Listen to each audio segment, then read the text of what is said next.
The National Weather Service in Sterling, Virginia has issued a special marine warning for Tidal Potomac from Cobb Island, Maryland to Smith Point, Virginia, Tidal Potomac from Indian Head to Cobb Island, Maryland, until 3:45 p.m. At 2:42 p.m., a strong thunderstorm was located 16 nautical miles southwest of Westmoreland State Park, moving northeast at 45 knots. Hazard: wind gusts 34 knots or greater and waterspouts possible. Source: radar indicated. Impact: boaters and small craft could be thrown overboard by suddenly higher winds and waves capsizing their vessel. Waterspouts can easily overturn boats and create locally hazardous seas.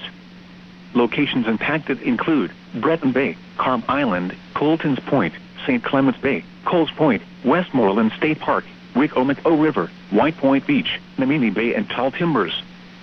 Thunderstorms can produce sudden waterspouts. Waterspouts can easily overturn boats and create locally hazardous seas. Seek safe harbor immediately.